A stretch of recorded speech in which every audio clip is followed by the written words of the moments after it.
எல்லாம் அல்ல அல்லாஹ்வின் நல்லடியார்களே, ஜும்மா என்பது மார்க்கத்தில் கடமையாக்கப்பட்ட ஒரு வணக்கம். அல்லாஹ் திருக்குர்ஆனில் சொல்கின்றான், யா அய்யுஹல்லதீன ஆமனு, நம்பிக்கை கொண்டவர்களே, இதா நூதிய லிஸ்ஸலாத்தி மின் யௌமில் ஜும்ஆத்தி, ஜும்மா தினத்தன்று உங்களுக்கு அழைப்பு விடுக்கப்பட்டால் ஃபஸஅவு இலா திக்ரில்லாஹ், அல்லாஹ்வை நினைப்பதற்காக வேண்டி நீங்கள் விரைந்து வாருங்கள். வதருல் பைஅ, வியாபாரத்தை விட்டுவிடுங்கள் என்று அல்லாஹ் தஆலா திருக்குர்ஆனிலே இந்த ஜும்மா பற்றி, அதனுடைய கடமையை பற்றி தெரிவிக்கின்றார்.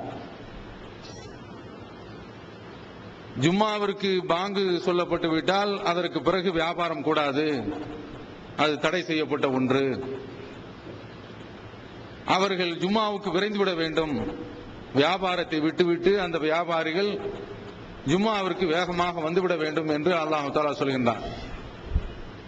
அந்த அளவிற்கு இந்த ஜும்மாவுடைய முக்கியத்துவம் திருக்குர்ஆனிலே நமக்கு இந்த வசனத்தின் மூலம் தெரிவிக்கப்படுகின்றது.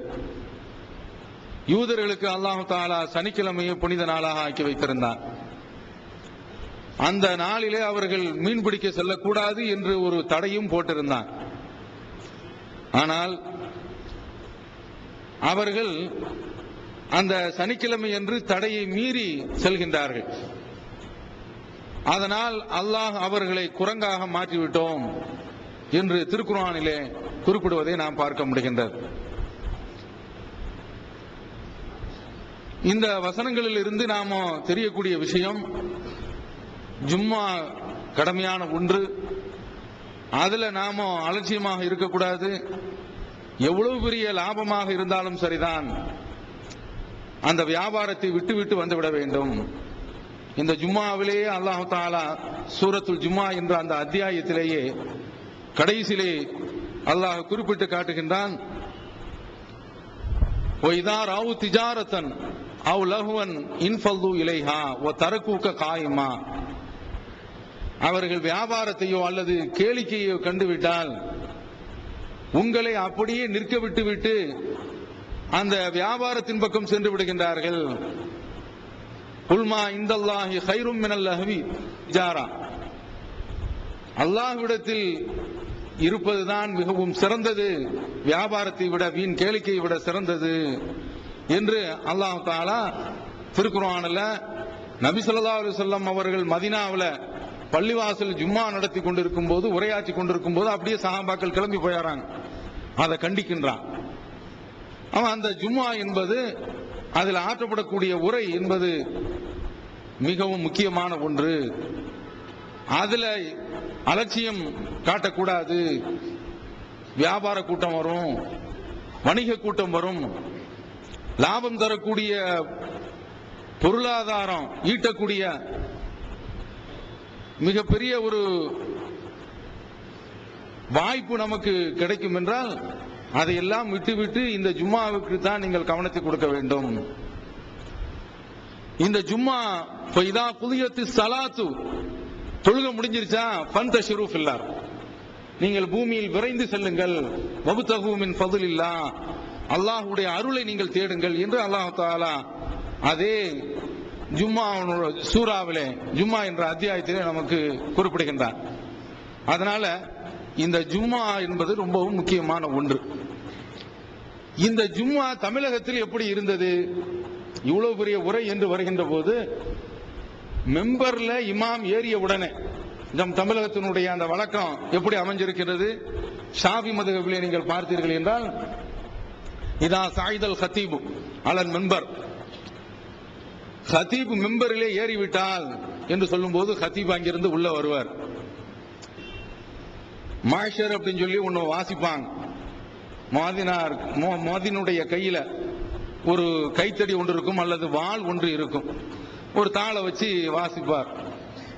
அப்படி வாசிட்டு இருக்கும்போது சொல்வார், இதா சாயிதல் ஹத்தீபு அலல் மெம்பர் ஃபலா யத்தகல்லமன், மெம்பர்ல இமாம் ஏறிவிட்டால் உங்கள யாருமே நீங்க பேச வேண்டாம் என்று அந்த வார்த்தையை சொல்லும் போதுதான் இமாம் உள்ளே வந்து நுழைவார். அதற்கடுத்து அவர் மெம்பர்ல ஏறுவார். இவர் ஒரு அந்த வீரவாளை பரிசாக கொடுப்பாரு. அவர் வாங்கி கொண்டு அல்ஹம்துலில்லாஹ் என்று ஆரம்பிப்பார். யாருக்குமே அவர் என்ன சொல்றாரு என்பதே தெரியாது. மொத்தம் வருடத்திற்கு ஒரு மாதத்தில் 4 வாரங்கள் இருக்கின்றன என்றால் அந்த 4 வாரங்களுக்கு என்று ஒவ்வொரு தலைப்புல அவர்களே ஒரு உரையை தயாரித்து அச்சிட்டு வைத்திருப்பார்கள். ஒரு வருடத்திற்கு அதுல அப்படியே பிரிண்ட் பண்ணப்பட்டிருக்கும்.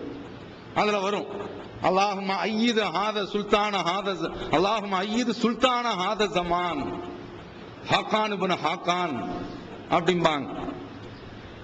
இந்த காலத்தில் இருக்கக்கூடிய இந்த ஆட்சி தலைவருக்கு நீ அருள் செய். வாஜ்பாய் ஆட்சியில் இருந்தாலும் அதுதான் மெம்பர்ல அது பாட்டு சொல்லிட்டே இருப்பாரு. இப்ப மன்மோகன் சிங் இருக்காரு, ஏதோ கொஞ்சம் காங்கிரஸ் முஸ்லிம்களுக்கு கொஞ்சம் ஆதரவு என்று வைத்துக் கொள்வோம். ஆனால் வாஜ்பாய் ஆட்சியில் இருந்தார சரி, இதே குத்பாவை குஜராத்தில் ஓதுறான்னு வைங்க, எப்படி இருக்கும்? மோடி என்றால் முஸ்லிம்களுடைய சிம்ம சொப்பனம். அவன் முஸ்லிம்களை கருவறுத்தவன். நவீன காலத்தில் வாழக்கூடிய ஒரு ஹிட்லரு, அவ்வளவு பெரிய ஒரு ஆளையும் இந்த துவாவின் மூலமா இவர்கள் வாழ்த்தி விட்டு போவார்கள். அது மெம்பர்ல இருந்து கொண்டு இப்படி எல்லாம் ஜும்மா இருந்தது. மகளிருக்கு வழிகாட்டும் மாத இதழ் தீன்குல பெண்மணி. தமிழ்நாடு தவ்ஹீத் ஜமாத்தின் மேற்பார்வையில் முஸ்லிம் பெண்களுக்கான இல்லற கடமைகள், மருத்துவ பகுதி, சிறுவர் பகுதி, திருமண தகவல் பகுதி, ஹதீஸ் திறனாய்வு போட்டி மற்றும் பல சுவையான அம்சங்களுடன் வெளிவரும் முஸ்லிம் பெண்களுக்கான முழுமையான மாத இதழ் தீன்குல பெண்மணி. ஆண்டு சந்தா உள்நாடு ரூபாய் 100, வெளிநாடு ரூபாய் 650, தனி இதழ் ரூபாய் 9. உங்கள் MODDகளை எடுத்து அனுப்ப வேண்டிய முகவரி தீன்குல பெண்மணி, நம்பர் 30, அரண்மனைக்காரன் தெரு, மண்ணடி, சென்னை 1. உணர்வு முஸ்லிம் சமுதாயத்தின் நம்பர் 1 தமிழ் வார இதழ். உறங்கி கிடந்த முஸ்லிம்களின் உணர்வுகளை தட்டி எழுப்புவதற்கு 13 ஆண்டு கால வரலாற்று சாதனை படைத்த ஒரே இதழ் உணர்வு. செய்திகளில் நடுநிலைமை, விமர்சனங்களில் நேர்மை, சமுதாய செய்திகளுக்கு முன்னுரிமை, இஸ்லாத்தின் எதிரிகளை அடையாளம் காட்டுதல், அரசியல், ஆன்மீகம் பற்றிய கேள்விகளுக்கு ஆணித்தரமான பதில்கள், ஆய்வு கட்டுரைகள், பல சுவையான அம்சங்களுடன் வெளிவரும் உணர்வின் வாசக சமுத்திரத்தில் நீங்களும் சங்கமமாகுங்கள். ஆண்டு சந்தா உள்நாடு ரூபாய் 400, வெளிநாடு ரூபாய் 1300, தனி இதழ் ரூபாய் 8. உங்கள் டிராஃப்ட்களை Muslim media trust number 7, Vadamaraikal street, 2nd floor, Mannady, Chennai 1 என்ற முகவரிக்கு அனுப்பி வையுங்கள். Email unarvu@readofmail.com. அவன் தவ்ஹீத் ஜமாத் வந்த பிறகு அந்த அரபையே மாற்றணும். ஜும்மா உரை என்பது எப்படி இருக்க வேண்டும்? நபி ஸல்லல்லாஹு அலைஹி வஸல்லம் அவர்கள் உரையாற்றுகின்ற பொழுது இந்த குத்பா தான் இன்றைக்கு கொத்பா என்று மாறிவிட்டது. குத்பா பள்ளிவாசல் அப்படிங்கிறாங்கல்ல. இன்னும் சில இடங்கள்ல அந்த குத்பா ஓதக்கூடிய அந்த குடும்பம் தான் இன்றைக்கு நம்ம ஊர்ல இருக்காங்க, கொத்துவா குடும்பம் அப்படிம்பாங்க. அந்த இமாம்களாக இருக்கக்கூடியவங்க குத்பா லெப்பை அதான் குத்வா லெப்ப அப்படின்னு ஆயிப்போச்சு. இந்த குத்பா என்பது எப்படி இருந்தது? ரசூலுல்லாஹி ஸல்லல்லாஹு அலைஹி வஸல்லம் அவருடைய காலத்துல அவர்கள் மெம்பர்ல ஏறிய உடனே குரல் உயர்ந்து விடும். நபி ஸல்லல்லாஹு அலைஹி வஸல்லம் அவர்களுடைய குரல் உயர்ந்து விடும், கண்கள் சிவந்து விடும், அப்படியே கோவை பழம் போல கண்கள் சிவந்து விடும், அவர்களுடைய கோபம் அதிகரித்து விடும். ஒரு படையை எச்சரிக்கை செய்யக்கூடியவர்கள் போன்று அவர்களுடைய அந்த உரை அமைந்திருக்கும். ரசூலுல்லாஹ் சொல்வாங்களாம், முஸ்லிம்ல இடம்பெறுகின்றது, யகூலு சப்பஹக்கும் மஸ்ஸாக்கும். அல்லாஹ்வுடைய தூதர் அவர்கள் மிகப்பெரிய ஒரு படைத்தலைவர் போன்று எச்சரிக்கிறாங்கல்ல, அந்த எச்சரிக்கையினுடைய ஊடே அவர்கள் சொல்கின்றார்கள், நானும் இறுதி நாளும் இப்படி அனுப்பப்பட்டிருக்கின்றோம், இந்த ஆட்காட்டி விரலையும் இந்த நடுவிரலையும் காட்டி இப்படி அனுப்பப்பட்டிருக்கின்றோம், கியாமத் நாள் ரொம்பவும் நெருங்கிவிட்டது என்று 2 கையையும் காட்டி அவர்கள் மிகப்பெரிய, அதாவது இந்த உலகம் அழிய போகிறது என்பது போன்று அவர்களுடைய அந்த உரை அமைந்திருக்கும். எச்சரிக்கை அப்படி அமைந்திருக்கும். ரொம்ப கவனமா இருந்துக்கங்க, அலட்சியமா இருந்து விடாதீர்கள், மெத்தனமாக இருந்து விடாதீர்கள் என்று நபி ஸல்லல்லாஹு அலைஹி வஸல்லம் அவர்களுடைய அந்த உரை அமைந்திருக்கும். ஆனா இவர்கள் மெம்பர்ல ஏறிய உடனே நீங்கள் பார்த்தீர்கள் என்றால் அப்படியே பேசிக்கிட்டு இருப்பாங்க. சகஜமா உட்கார்ந்து அவர்கள் உரையாடி கொண்டிருப்பார்கள். இந்த ஆள் அவன்கிட்ட பேசிட்டு இருப்பான், அவன் இவன்கிட்ட பேசிட்டு இருப்பான். இதற்கு காரணம் இங்கேயும் ஒரு சில ஆட்கள் அப்படி சேர்றாங்க. புதிதாக இருப்பதன் காரணத்தினால் சில பேர் என்ன செய்வாங்க, தூங்குவாங்க.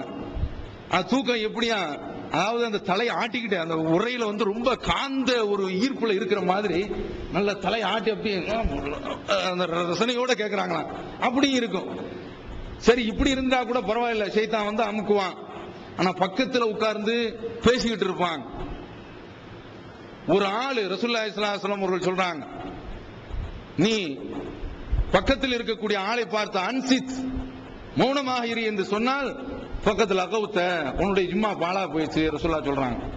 ஏன் இப்படி சொல்றாங்க? இவன் அவனை பார்த்து சொல்லுவான், பேசாம இரு, உனக்கு என்ன வந்துட்டு அப்படிமா. இவன் அங்கேயே சண்டை ஏற்பட்டு அதான் ரசூலுல்லாஹ் அழகா அடிச்சுட்டாங்க.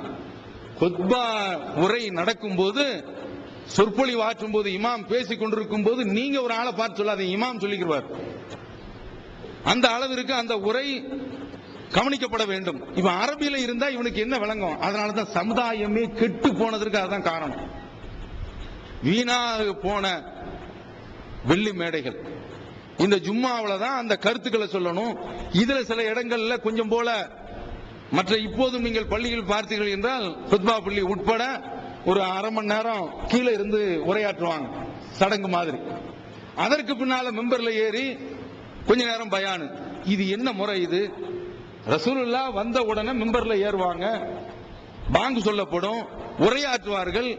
இதுதான் ஹதீஸ்ல வருது. அல்லாஹ்வுடைய தூதர் செய்த முறை இதுதான். நீ மக்களுக்கு விளங்கக்கூடிய அந்த மொழியில தான் பேச வேண்டுமே தவிர, அப்போதுதான் அவரிடத்தில் ஒரு ஈர்ப்பு இருக்கும், அப்போதுதான் அவரிடத்தில் ஒரு கவனம் இருக்கும். தமிழ்ல சொல்லியே தூங்கிட்டு இருக்கிறான். அப்ப அரபில சொன்னா படுக்கையை போட்டுருவான், இன்னும் சொல்ல போனால் தலானியும் தூக்கிட்டு வந்துருவான். அப்ப அதனால இந்த உரை என்பது அது தௌஹீத் ஜமாத் வந்து அதுல மாற்றத்தை கொண்டு வந்தது. ஒரு ஃபார்மாலிட்டிங்கிற அடிப்படையில கொஞ்சம் போல அரபிக் டெக்ஸ்ட் கொஞ்சம் வாசிக்கிறது, அதற்கடுத்து கொஞ்சம் போல தமிழை வாசிக்கிறது, ஒரு பிரயோஜனம் கிடையாது. ஜும்மா என்றால் அன்றாட பிரச்சனைகளை எடுத்து அலச வேண்டும். கருணாநிதின்னு ஜும்மாவில் சொல்றாருங்க. என்ன அட, அல்லாஹ் தஆலா குர்ஆன்ல தப்பத்தியதா அபீலஹப்னு சொல்றான. எவ்வளவு பெரிய கொடுமையான ஆளு அபூலஹப். அல்லாஹ் தஆலா சொல்றான், அத தொழுகையில ஓதுறோம். ஃபிரௌனை பத்தி அல்லாஹ் தஆலா சொல்றான், தொழுகையில ஓதுறோம். அவன மாதிரியான ஒரு காஃபிர் இருக்க முடியுமா? காரூனை பத்தி அல்லாஹ் தஆலா சொல்றான், பயங்கரமான ஆளு. அப்ப அவனுடைய பேரெல்லாம் ஜும்மாவில் சொல்லப்படும் போது பாருங்க, ஜெயலலிதா பேரை சொல்லிட்டாங்க. ஜும்மா இதெல்லாம் ஜும்மாவா? இன்னும் இதை சொல்வதற்கு காரணம் இன்னும் நம்ம அதாவது நம்ம ஜமாத் வளர்ந்துகிட்டே இருக்கு, நிறைய புதுமுகங்கள் வர்றாங்க.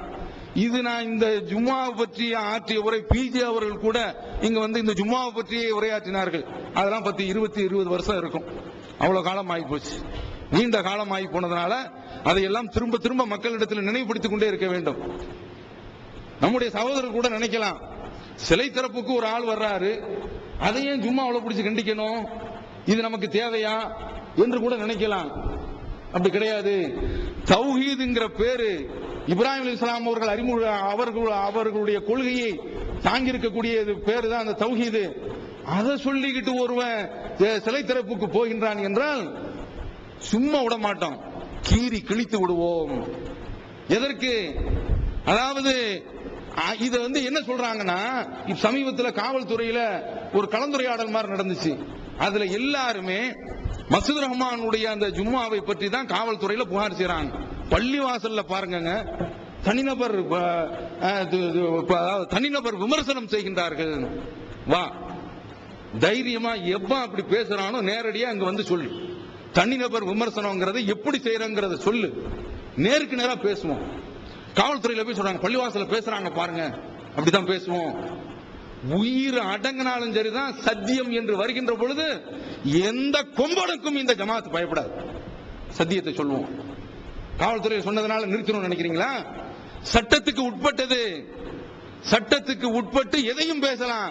அப்ப என்ன நீங்கள் பார்க்க வேண்டும் என்றால், அதே போல பொது வெளிமேடைகளில் அப்படி பேசுகின்றார்கள். நாம என்ன சொல்றோம் தெரியுமா? எங்களை பற்றி எவ்வளவு விமர்சிக்கிறான், பகிரங்கமா காஃபிர்னு சொல்லிட்டு போறான். நாங்க வந்து அதை கண்டுக்கிறோமா? ஆனா எங்க மக்களுக்கு விளக்கம் சொல்றோம், இவன் சொன்னது தப்பு, இவனை அடையாளம் நீங்கள் தெரிந்து கொள்ளுங்கள் என்று சொல்லும் பொழுது பாருங்க, எங்களை பத்தி பேசுறான், எங்களை பத்தி பேசக்கூடாது, இப்படியே கிளம்பி இருக்கிறான். அந்த டமார் டிமார் எல்லா பார்ட்டிகளும் எங்களை பத்தி பேசக்கூடாது. யார் ராணி? எவனா இருந்தா என்ன? சத்தியத்தினுடைய பாதையில நீங்க அந்த பாதையில் நின்று கொண்டு அந்த சத்தியத்தினுடைய போர்வையில அசத்தியத்தை நுழைக்க முயன்றீர்கள் என்றால் விட்டு வைக்க மாட்டோம். இதுல இந்த பள்ளிவாசல்ல உரையாற்றுறதுனால உயிர் போகும்ங்கிறது தெரிந்து கொண்டுதான் இந்த பள்ளிவாசல் இருந்து உரையாற்றி கொண்டிருக்கின்றோம். அதனால இந்த பணங்காட்டு நரியினுடைய சலசலப்புக்கு இந்த ஜமாத்து ஒருபோதும் பயப்படாது. எவ்வளவு பெரிய ஆளாக இருந்தாலும் சரிதான். பேச்சுரிமை என்பது இந்த நாட்டினுடைய அரசியல் சட்டத்தில் உள்ளது. அவனுடைய குடும்பத்தில் உள்ள ஏதாவது ஒரு சம்பவம் நடந்துச்சு, அதை பத்தி பேசுறோமா? அல்லது அவன் கட்ட நெட்ட கொண்ட வச்சிருக்கிறான் அந்த மாதிரி நம்ம பேசுறோமா? கிடையாது. நமக்கு அது தேவையில்லை. எப்போது மார்க்கத்தில் உள்ளே நுழைகின்றான் என்றால் அப்போது தனிநபர்லாம் கிடையாது. மார்க்கம் தவறாக புரிந்து கொள்ளப்படும் என்றால் உடனே அதற்காக வேண்டி நாம எதிர்ப்பு தெரிவித்து ஆக வேண்டும். அது தனிநபர் விமர்சனமாக வராது. பாருங்க, நபி ஸல்லல்லாஹு அலைஹி வஸல்லம் அவர்கள் ஜகாத் வாங்குவதற்காக வேண்டி ஒருவரை அனுப்பி வைக்கின்றார்கள். அவர் ஜகாத்தை வசூல் செய்வதற்காக வேண்டிய அரசு அதிகாரி போறாங்க. போகக்கூடிய இடத்துல அவரை சந்தித்த அந்த மக்கள் ஜகாத்தையும் கொடுக்கிறாங்க. கொடுத்துட்டு இந்தாங்க ஒரு வாட்சி, இது உங்களுக்கு கிஃப்ட். இந்தாங்க ஒரு அயன் பாக்ஸ், இது உங்களுக்கு ஒரு கிஃப்ட். இந்தாங்க ஒரு பார்க்கர் பெண்ணு, இந்தாங்க இதை வச்சுக்கங்க அப்படின்னு சொல்லி எல்லாம் விலை மதிப்பு சாதனங்களா கொடுக்கறாங்க. இவர் வசூல் செய்து விட்டு நேராக நபி ஸல்லல்லாஹு அலைஹி வஸல்லம் அவர்களுடைய முன்னிலையில அமர்றாங்க. அந்த ஜகாத் பொருட்களை எல்லாம் அப்படியே கொட்டுகின்றார்கள். இந்த பக்கத்துல நேர்மையா தான் நடக்கிறார். தனக்குன்னு சொல்லி அவருக்குன்னு சொல்லி கொடுத்தாங்களே அந்த அன்புகளுக்குகளையும் தூக்கி வைக்கிறார். வச்ச உடனே ரசூலுல்லாஹ் சொல்றார், அல்லாஹ் யா ரசூலல்லாஹ், அல்லாஹ்வுடைய தூதரே, ஹாதா அலக்கும் வ ஹாதா உஹ்தி அலி, இது உங்களுக்குரியது. வசூல் பண்ண சொன்னீங்கல்ல, அது உங்களுக்குரியது. இது எனக்கு கிஃப்டாக வந்தது என்று சொன்ன உடனே ரசூலுல்லாஹ்வுடைய முகமே மாறி போச்சு. ரசூலுல்லாஹ் கேக்குறாங்க, அஃபலா கஅத்த ஃபீ பைத்தி அபீக, உங்க அப்பன் வீட்டுல நீ உட்கார கூடாது அப்படியே கேக்குறாங்க. ஓ உம்மிக்க, உங்க அம்மாவுடைய வீட்டுல உட்கார்ந்துக்க. நல்லர்த்த அப்பம் பாரு, யுஹுதா லக அம்லா, உனக்கு இந்த அன்பளிப்பு கிடைக்குமா கிடைக்காதுன்னு அப்பம் பாரு. இந்த வார்த்தையை பயன்படுத்துறாங்க பாருங்க. இதுலயே முடிஞ்சு போச்சு. சபையில வச்சு கண்டிச்சுட்டாங்க. முடிஞ்சு போச்சு இல்ல, எழுந்துட்டாங்க. காம சும்ம காம ரசூலுல்லாஹி ஸல்லல்லாஹு அலைஹி வஸல்லம் அஷியத பஅத ஸலாத், அந்த தொழுகைக்கு பிறகு உள்ள அந்த மாலை நேரத்தில் எழுந்திருச்சு ஃபஷஹத அஷ்ஹது அன் லா இலாஹ இல்லல்லாஹ் சொல்றோம் இல்ல, அம்மா பாத் என்று சொல்லி இதை சொல்றாங்க. அல்லாஹ்வை புகழ்கின்றார்கள். அல்ஹம்துலில்லாஹ் நஹ்மதுஹு வ நஸ்தஈனு சொல்றோம்ல, அது மாதிரி புகழ்றாங்க. அம்மா பாத் ஃபமா பாலுல் ஆமிலி நஸ்தஅமிலுஹு, நாம ஒரு ஆளை ஒரு ஊழியரை நியமித்து இருக்கின்றோம். அவர் வசூல் செய்துவிட்டு நம்மிடத்தில் வருகின்றார். ஹாதா மின் அமலிக்கும், இது நீங்க சொன்ன வேலை, அதை முடிச்சிட்டேன். வஹாதா உஹ்தி அலி, இது எனக்கு அன்பளிப்பு செய்யப்பட்டது என்று சொல்கின்றார். அஃபலா கஅத ஃபீ பைத்தி அபீஹி வ உம்மிஹி, இவர் அவனுடைய அப்பனுடைய வீட்டில் உட்கார்ந்து இருக்க வேண்டாமா? அவருடைய தாய் வீட்டில், அவங்களுடைய உம்மா வீட்டில் உட்கார்ந்திருந்து ஃபனல்லர ஹல் யுஹ்தா லஹு அம்லா, அவருக்கு அன்பளிப்பு கிடைக்குதா கிடைக்கலையா என்று பார்க்க வேண்டாமா? ஃபவல்லதி நஃப்ஸி பியதி நஃப்ஸு முஹம்மதின் பியதி, முஹம்மதுடைய ஆத்மா எவனுடைய கையில் இருக்கின்றதோ அவன் மீது சத்தியமாக சொல்கின்றேன், லா யகுல்லு அஹதுக்கும் மின்ஹா ஷையன், இப்படி வசூலுக்காக வேண்டி ஜகாத் வசூலுக்காக வேண்டி ஒருவர் அனுப்பி அவர் அங்கிருந்து அதை எடுத்துக்கொண்டு மறுமை நாளில் அவர் வந்தார் என்றால் அந்த பொருளை, அது ஒட்டகம் என்ற அடிப்படையில் அன்பளிப்பு வந்திருந்தது என்றால் ஜகாத்து, அதை அவர் சுமந்து கொண்டு வருவார். அந்த ஒட்டகம் கத்தி கொண்டு வரும். அவர் மாட்டை இது போன்று பெற்றிருந்தார் என்றால் ஜகாத்து தொகை, அதற்கு என்று மாட்டு சத்தம், அந்த சத்தத்தோடு அது வரும். ஆடா இருந்தால் ஆட்டுக்குரிய சத்தத்தோடு வரும். நான் உங்களுக்கு இடத்தில் இதை பற்றி எச்சரிக்கை செய்து விட்டேன், எடுத்து சொன்னேனா இல்லையா ரசூலுல்லாஹ் கேக்குறாங்க. அப்படி சொல்லிட்டு கையை உயர்த்துறாங்க. கையை உயர்த்தி எதற்கு, நான் உங்களுக்கு இதை சொல்லிவிட்டேனா என்று ரசூலுல்லாஹி ஸல்லல்லாஹு அலைஹி வஸல்லம் அவர்கள் இப்படி கையை உயர்த்தி சொல்றாங்க, அல்லாஹ்வை சாட்சியாக்கி. அப்படி கையை உயர்த்துகின்ற பொழுது அவருடைய அந்த கக்கத்தினுடைய வெண்மையை நாங்கள் பார்த்தோம். புகாரில வருது. 6636 3 மட்டும்தான் இடையில எடுத்து பார்த்துக்கங்க புகாரில. எதற்கு சொல்றாங்க? இவரு இப்ப தனிநபர் கேவலம்லாம் பார்க்க கூடாது, தனிநபர் விமர்சனம்லாம் அங்க கிடையாது. இப்படி ஒவ்வொருவரும் நடந்தால் ரசூலுல்லாஹ் என்ன பாயிண்ட் சொல்றாங்க? இவரு ஜகாத்துக்காக வேண்டி போறாரு, ஜகாத்துக்காக வேண்டி போகும்போது அந்த தொகையை வாங்கிட்டு அப்படியே வரணுமே தவிர எனக்கு உனக்கு எப்படி பிரிக்க முடியும்? இவர் போனது எதற்காக வேண்டி? அதனால தானே கொடுத்தான். சும்மா இவர் விசிட் போட்டுமா கொடுப்பானா? ரசூலுல்லாஹ் கேக்குறாங்க பாருங்க. அப்ப இது ஒரு கெட்ட முன்மாதிரி. உடைக்கிறாங்க பாருங்க, மெம்பர்ல ஏறி உடைக்கிறாங்க, அல்லது மக்களுக்கு முன்னால் நின்று பயான் பண்ணி சொற்பொழிவு ஆற்றி அதை உடைக்கிறாங்க. இதே போன்று இன்னொரு சம்பவம், பெரிய குளத்து பெண்மணி மக்சூமி கோத்திரத்தை சார்ந்த ஒரு பெண்மணி திருடி விட்டார்கள். அவங்க யோசிக்கிறாங்க, யாரை பிடிச்சி ரசூலுல்லாஹ்ட்ட போகலாம்? ஏன்னா சட்டம் கையை விட்டுறதுதான். யாரை பிடிச்சி ரசூலுல்லாஹ்ட்ட போகலாம் என்று வரக்கூடிய அந்த நேரத்தில் உசாமா தான் ரசூலுல்லாஹ்வுக்கு ரொம்பவும் பிரியமான பிள்ளை, வளர்ப்பு மகனுடைய பையன். ரொம்ப ரசூலுல்லாஹ் அந்த பையன் இடத்துல அன்பு செலுத்துவார்கள். ரசூலுல்லாஹ்வுக்கு ரொம்ப பிரியமான பிள்ளை. நாம அவரை பிடித்து ரசூலுல்லாஹ்ட்ட பேசுவோம், அவர் தான் துணிச்சலா பேசுவார் என்று சொல்லி ரசூலுல்லாஹ்ட்ட வந்த உடனே அல்லாஹ்வுடைய தூதர்கிட்ட அல்லாஹ்வுடைய தூதரே, இந்த பெண்மணி கொஞ்சம் ஒரு பெரிய இடத்து பெண்மணி, நீங்க விட்டுருங்க, கொஞ்சம் மன்னிச்சு விட்டுருங்க என்று இப்படி சொன்ன உடனே ரசூலுல்லாஹி ஸல்லல்லாஹு அலைஹி வஸல்லம் அவர்களுடைய முகம் அப்படியே மாறி போய் விட்டது. அடுத்து கேக்குறாங்க, அத்துகல்லிமுனி ஃபீ ஹத்தின் மின் ஹுதூதில்லாஹ், அல்லாஹ்வுடைய சட்டங்கள்ல ஒரு சட்டத்தை நான் நிறைவேற்ற போறேன், அதை நிறைவேற்றாத நீ சொல்ல வந்திருக்கிய நீ கேக்குறாங்க.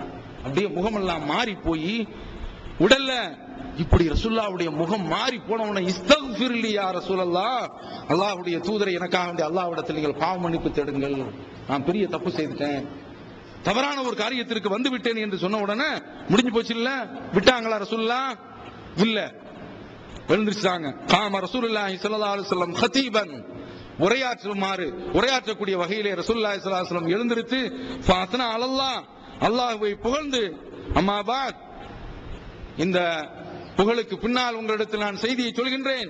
ஃபஇன்னமா அஹலகன் நாஸ கப்லகும், உங்களுக்கு முன்னால் உண்டான சமுதாயம் அழிந்து போனதற்கு காரணம் அன்னஹும் கானு இதா சரிக ஃபீஹிம் ஷரீஃப், நல்ல வலியவன் எதையாவது திருடி விட்டால் தரகு, அவனை விட்டு விடுவார்கள். வ இதா சர்க ஃபீஹிம் அல்-லஈஃப், பலவீனமானவன், அப்பாவி, சாமானியன், பாமரன் ஒரு திருட்டை செய்து விட்டால் அகாமு அலைஹில் ஹத், அவன் மீது அவர்கள் நடவடிக்கை எடுப்பார்கள்.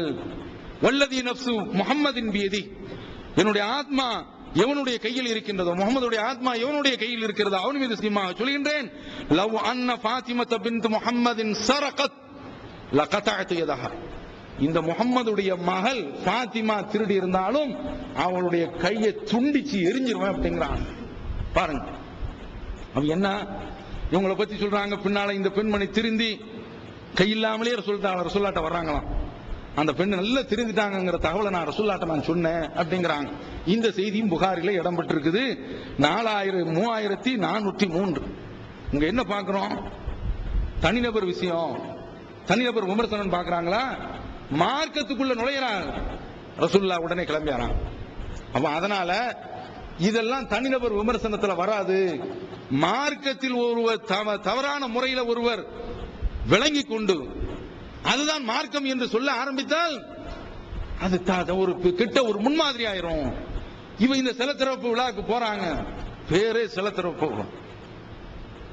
பாருங்க, ரசூலுல்லாஹி ஸல்லல்லாஹு அலைஹி வஸல்லம் அவர்களுடைய மனைவியார் ஆயிஷா ரலியல்லாஹு தஆலா அன்ஹா அவர்கள் ஏகத்துவம் ஓரிரை கொள்கையை விளக்கும் மூப்பற்ற மாதைகள் பிஜே சுலைமான், ஷம்சுல்லுஹா, இன்னும் பல சிறந்த அறிஞர்களின் கருத்து கருவூலங்கள், இன்னும் பல சிறந்த அம்சங்களுடன் வெளிவரும் ஏகத்துவம் இதழை படித்து உங்கள் மார்க்க அறிவை வளர்த்துக் கொள்ளுங்கள். ஆண்டு சந்தா உள்நாடு ரூபாய் 100, வெளிநாடு ரூபாய் 650, தனி இதழ் ரூபாய் 9. உங்கள் டிராப்டுகளை ஏகத்துவம் இலக்கம் 30 அரண்மனைக்காரன் தெரு, மண்ணடி, சென்னை 3 என்ற முகவரிக்கு அனுப்புவீர்கள்.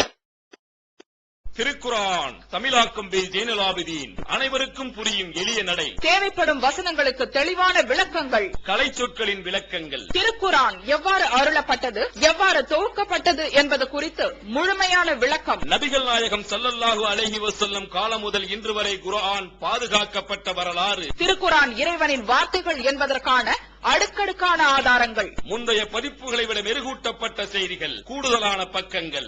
அழகிய வடிவமைப்பு, உயர்தரமான பைண்டிங். விலை ரூபாய் 300 மட்டுமே.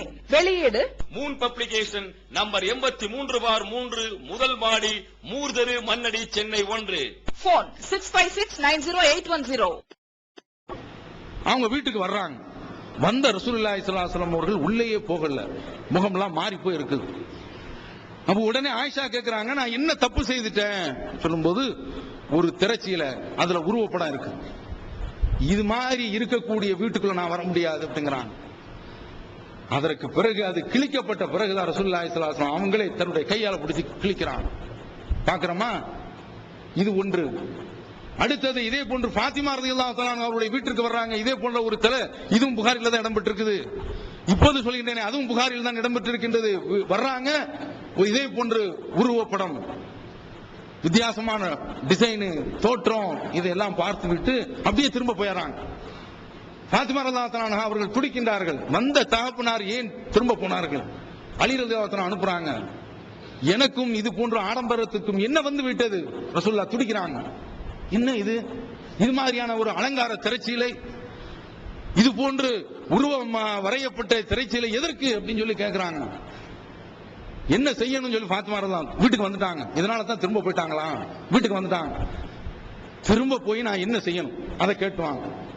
அந்த சிலை எடுத்து இந்த ஆளுக்கு கொடுத்து விடுங்க என்று ரசூலுல்லாஹ் சொல்றாங்க. அத மாதிரி செய்றாங்க. அதுக்கு முன்னால வீட்டுக்கு வர்றாங்க. அவன் ஒரு திரைச்சீலை இது போன்று தொங்குகின்றது என்றால், அங்கு அந்த மாநாட்டில் தொங்கிய சீலை என்ன தெரியுமா? சாதாரண திரைச்சீலை, கண்ணன் என்ற கடவுளுடைய திரைச்சீலை. உள்ள போகலாமாங்க? ஒரு மூமின் உள்ள போக முடியுமா? நீ உள்ள போய் அதாவது சிலை திறப்பலாம் கூடாது, அது பிரச்சனை கிடையாது. ரசூலுல்லாஹ்வுடைய நடைமுறை என்ன? வெளியில வந்தாங்களா என்ன? வா, அதுதானே. அதனாலதான் நாம தமிழ்நாடு தவ்ஹீத் ஜமாத்துல பிறருடைய மேடையில போய் பங்கு கொள்ள கூடாதுன்னு எடுத்த முடிவு அதற்கு தான். ஏதாவது ஒரு வகையில சறுக்கி போயிடுவோம். அதுக்கு போஸ் கொடுக்க வேண்டியது வரும், அந்த சிலையை திறக்கிற மாதிரி வரும், திடீர்னு ஒரு தலைவர் வந்துருவான், எந்திரிச்சு நிக்கணும். அப்ப இது மாதிரியான சிக்கலுக்கெல்லாம் நம்ம கொள்கை அங்க அடகு போய்விடும். அதனாலதான் கூடாது என்று சொல்கின்றோம். அப்ப இது மாதிரி மார்க்கத்திற்கு முரணாக போகும்போது அத மார்க்கம் என்று அதை வாதிடும் பொழுது யாருங்கிறத கிழிச்சு தான் விடும். எவ்வளவு பெரிய ஆளா இருந்தாலும் சரிதான், எவ்வளவு பெரிய கும்பனாக இருந்தாலும் சரிதான், இது மார்க்கத்துக்கு உட்பட்டது. இப்படி மக்களிடத்துல இது போன்று எங்க என்ன தீமை நடந்தாலும் சரிதான், அதை அப்படியே சொல்லி காட்டுவதுதான் ஜும்மாவுடைய உரை, மக்களை திருத்துவதற்காக வேண்டி உள்ள உரை. இந்த பள்ளிவாசல் எதனால வளர்ந்துச்சுன்னு நினைக்கிறீங்க? எதனால வளர்ந்துச்சுன்னு நினைக்கிறீங்க?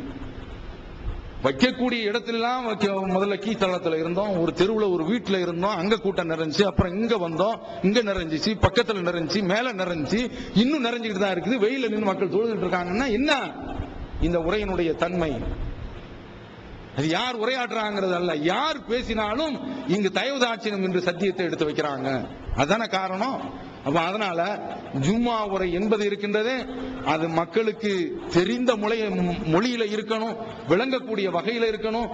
அதுல எல்லா விதமான தீமைகள் என்று என்னென்ன வருகின்றதோ, மக்கள் எப்படி எப்படியெல்லாம் ஏமாந்து நரகத்திற்கு போவார்கள் என்று தெரிகிறதோ அந்த பாதையெல்லாம் எடுத்து பேசுவதற்கு தான் ஜும்மா உரை. மக்களை, அதாவது ஒரு படையை எச்சரிக்கிற மாதிரி வந்துருச்சு. அப்ப என்னென்ன ஆபத்து வருகின்றது அத்தனை ஆபத்தையும் சொல்லி எச்சரிப்பதற்கு தான் ஜும்மா உரை என்பதை நாம் கவனத்தில் கொண்டு நம்முடைய சகோதரர்கள் இதை விளங்கிக் கொள்ள வேண்டும் என்று கூறி இந்த முதல் உரையை நிறைவு செய்கிறேன். வாஹிதாவானா அல்ஹம்துலில்லாஹி ரப்பில் ஆலமீன். அல்லாஹ்